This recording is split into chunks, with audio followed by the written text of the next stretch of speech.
Yes, Mr. Thank you, Mayor. William Edge, 36 Cleveland Road.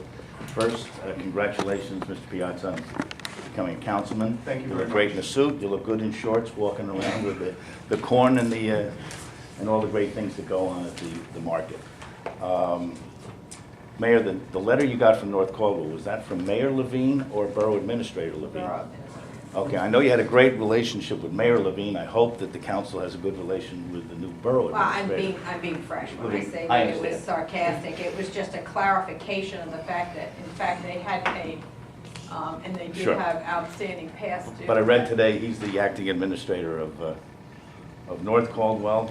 There's going to be a new administrator in West Caldwell. We got a new administrator in Caldwell, and Essex Fells doesn't have an administrator. So things are changing, aren't they? Quite a bit.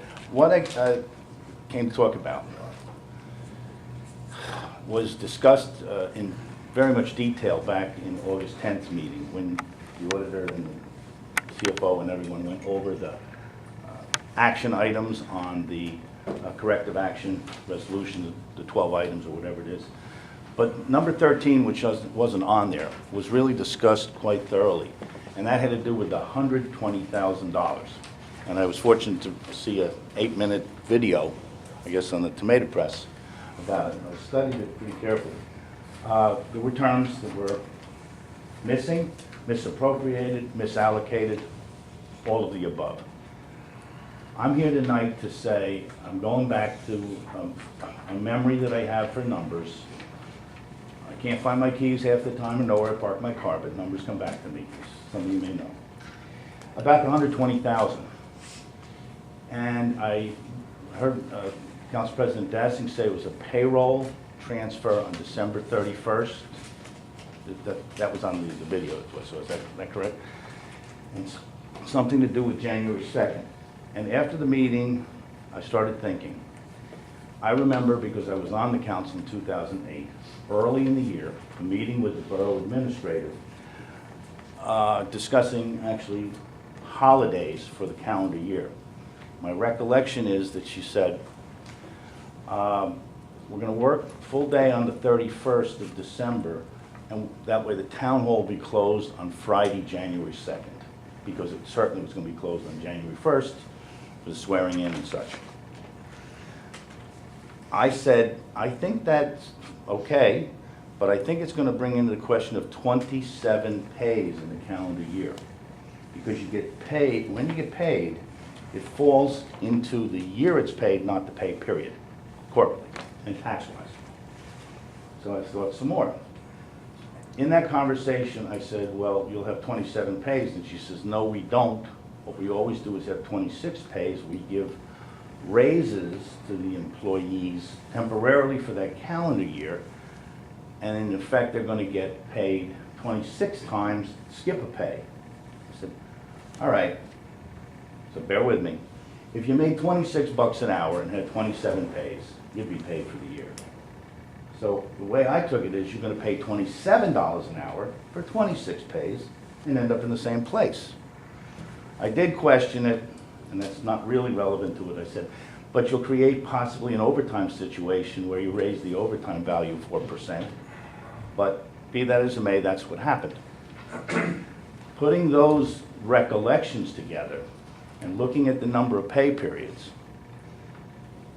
I'm wondering, in all the who shot John that's gone around in chat rooms and questions, that before we hire a forensic auditor, how that's different from an auditor, I don't know, but it does sound like more money, that we go back and really look and say, was there a payday on January 2nd?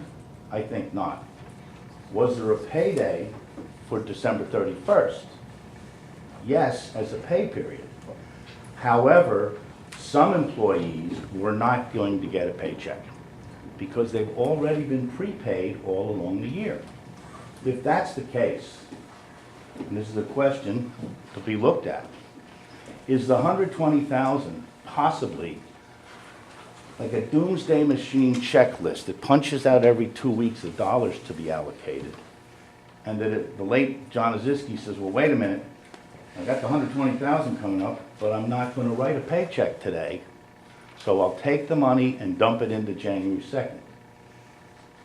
So I leave you with that question, because I certainly don't know the answer. I don't know who got paid, or when they got paid, or how it affects police or other people who work during those days. But if it's a payroll issue, is what I heard here at the council meeting, and it's been stewing around for a couple of months, is that a possibility that it had to do with the 27th pay?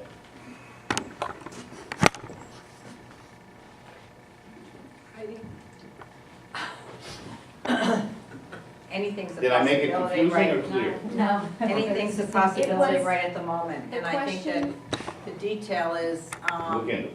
in the process of, hopefully, we will find out after Mr. McInerney goes back through Yes.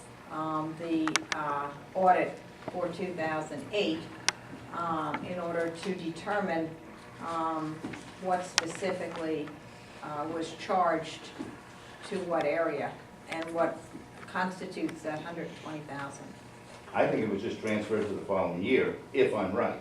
If I'm not wrong, Kathy? go find it. Right, there was nothing that we're aware of was improper about that payroll. It was just recognized in different years by the audit versus the town. And that's what it boiled down to. So it was, correct me, January 2nd, '09 payroll, which in the audit got reported as of December 31, '08, because perhaps the checks were dated that date, but it was January 2nd, '09 payroll. So internally, it was posted to the '09 year to the '09 budget. Understood. And But then if there that was- would if there support wasn't your a pay- theory that, right. So I don't think That's there's any what- question about the propriety of the payroll itself. And we did speak with finance and said that we were able to audit everything and narrow it down into two little things. And we said there was an assumption that we had to make, but all the factors surrounding it were compelling. So it wasn't anything that was really out of line, but we haven't gotten 100% confirmation. So it was a timing. Who recognized it in what year? But we are in the process of trying to resolve that and make a determination as to the specifics. Right, and they're not missing dollars, again, we reported it in 2 different years. But we know of, there are no missing dollars.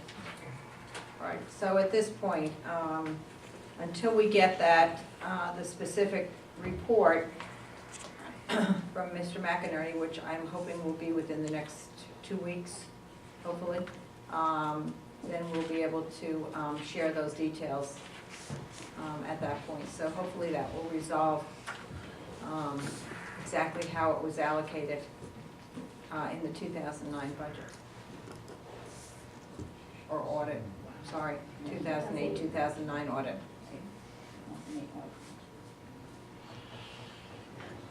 Anyone else from the public wishing to speak?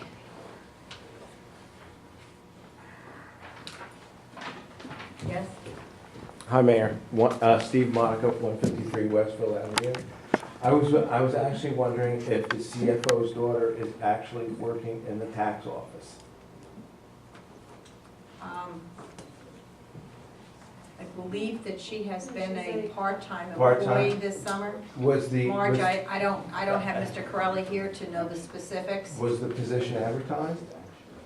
I- She think it was was this summer. hired through the administrator for Okay. a summer help. And how much does the position pay? The position? It's not a She- position. It's a part-time position? Oh, part-time, her salary, what she's getting paid. Yes. I think it's either $8 or $10 an hour, I'm actually not sure. Okay. All right. Thank you. And that employment ends when? This Friday. Thank you. Anyone else from the public wishing to speak?